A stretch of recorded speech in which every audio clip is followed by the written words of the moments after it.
So I got this promotional flash drive in.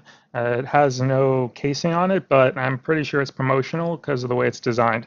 And what does that mean? So there are these flash drives that are sold for dirt cheap or free. Well, they're given away for free as promotional items at conventions or as giveaways and whatever. They're basically the cheapest garbage you can find. All right, so here's a fun hack that I see done a lot of on these drives. I don't know exactly why it's done. I assume it's to cut costs. Basically, they put in a higher capacity memory chip, so let's say an 8 gigabyte memory chip, and then the drive is recognized as a 4 gig or a 2 gig or something like that. So I'm guessing that they're selling a 2 gig flash drive with an 8 gig chip in it because they can buy the 8 gig chip in bulk.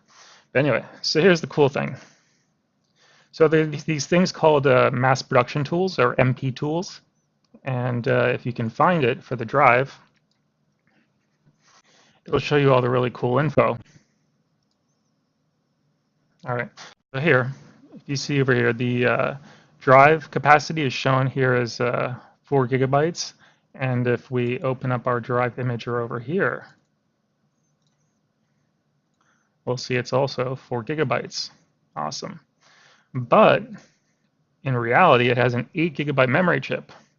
And in this case, we can see that the firmware string and all this other good info is completely screwed up.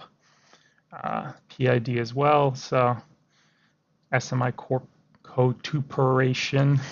All right, so how can this happen?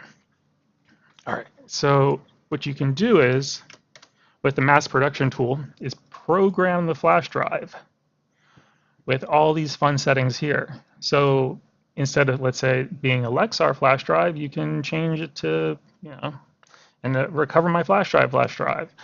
You can change all the information here. And one of the things is the capacity setting. So you can change the number of data blocks in here and have that number so you can have half the capacity. So why is this a problem? It's a problem because the alignment gets all screwed up when you're using half as much data. So think of it like this: there's this huge gap on every other block, or there are these, or the blocks have half as much data in them, which makes it a lot more difficult for me or us or whomever to recover the data because we have to now uh, cut out these missing chunks of data in order to recover the info, which makes it either more difficult or nearly impossible to recover the data. So once again, just don't buy or don't use promotional flash drives for information that you care about.